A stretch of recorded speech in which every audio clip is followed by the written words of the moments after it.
Assalamualaikum warahmatullahi wabarakatuh. Untuk mengetahui kerjasama bilateral dua negara ini, mari kita simak video berikut. Pemirsa, tidak hanya di bidang investasi, potensi kerjasama di bidang ekonomi lainnya di Indonesia juga menarik berbagai negara, termasuk diantaranya Kazakhstan. Ketua DPR Bambang Susatyo menerima kunjungan Ketua Parlemen Kazakhstan Kassym-Jomart Tokayev bersama delegasinya. Dalam kunjungan ini, kedua negara membahas berbagai hal termasuk peningkatan kerjasama di bidang perdagangan. Menurut catatan Kementerian Perdagangan, total nilai perdagangan kedua negara saat ini mencapai 52,92 juta dolar Amerika Serikat.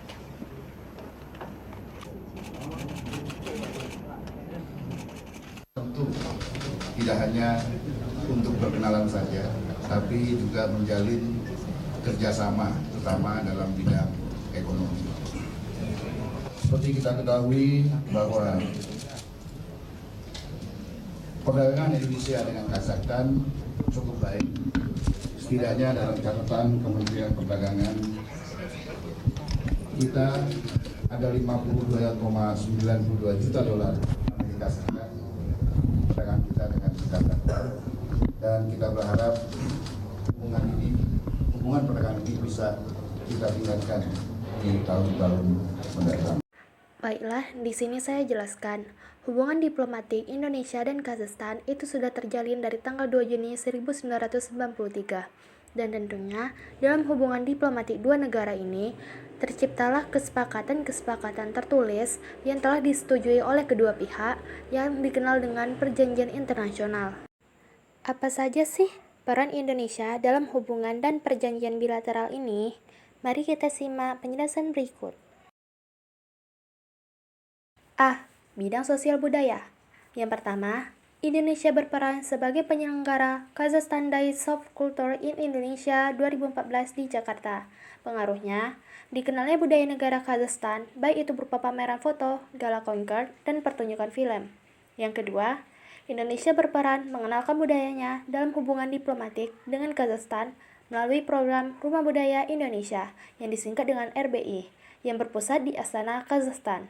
Pengaruhnya, sebagai cultural learning warga negara asing yang berada di negara tersebut untuk belajar budaya Indonesia, sebagai culture expression dengan mengadakan festival kebudayaan Indonesia, dan yang terakhir sebagai promosi untuk menarik wisatawan asing berkunjung ke Indonesia.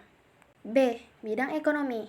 Yang pertama, Indonesia berperan sebagai investor di Kazakhstan dan menguatkan mitra perusahaan-perusahaannya dengan perusahaan Kazakhstan yang telah diformalkan dalam bentuk MOU, seperti MOU kerjasama eksplorasi dan produksi minyak bumi dan gas antara PT Pertamina dan Kazmunai Gas, pembangunan pusat terapi tradisional Spa Bali antara PT Locus dan Interex Group, kerjasama pembangunan pabrik mie instan di Kazakhstan antara PT Indofood dan Interex Group, MOU kerjasama pelaksanaan pembangunan infrastruktur antara PT Wijaya Karya dengan JSC Instalcon, dan masih banyak lagi.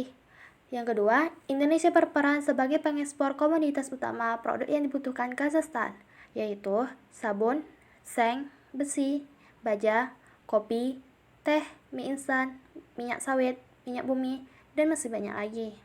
Pengaruhnya, semakin stabilnya neraca perdagangan kedua negara ini, maka akan saling menguntungkan bagi Indonesia sendiri maupun Kazakhstan. C. Bidang pendidikan. Indonesia berperan sebagai penyelenggara program beasiswa Seni dan Budaya Indonesia disingkat dengan BSBI dan beasiswa Kemitraan Negara Berkembang disingkat dengan KNB.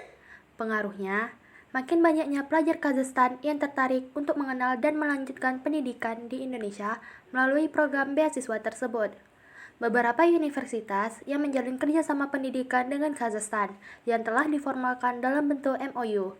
Yang pertama, MOU antara Universitas Udayana dengan Kazakh Humanities and Law University atau disingkat dengan KAZGU. Yang kedua, MOU antara Sekolah Farmasi ITB dengan Fakultas Farmasi Kazakh National Medical University. Yang ketiga, MOU antara Universitas Pajajaran dengan KAZNAU. D. Bidang politik. Yang pertama, Indonesia berperan dalam mempromosikan nilai-nilai demokrasi dan good governance. Yang kedua, Indonesia berperan dalam kerjasama penanggulangan transnational crimes and anti-terorisme. Yang ketiga, Indonesia berperan dalam penangkalan radikalisme dan terorisme. Yang keempat, Indonesia berperan sebagai pendukung posisi dan prakarsa Kazakhstan di forum PBB, CICA, dan OKI. Yang kelima, Indonesia berperan dalam mengirim Duta Besar Republik Indonesia ke negara yang menjalin kerjasama dengan Indonesia. Pengaruhnya, terciptalah politik yang sehat, aman, dan damai dalam hubungan diplomatik dua negara ini. Menurut saya, hubungan internasional tidak dapat dielakkan bagi negara hukum modern, termasuk Indonesia, sehingga untuk memenuhi berbagai kebutuhannya, negara Indonesia harus saling berhubungan baik dengan negara lain, ataupun organisasi internasional, yang mana ada norma yang mengatur warga internasional itu sendiri, yang disebut dengan perjanjian internasional. Sekian dari saya akhiri dengan wassalamualaikum warahmatullahi wabarakatuh.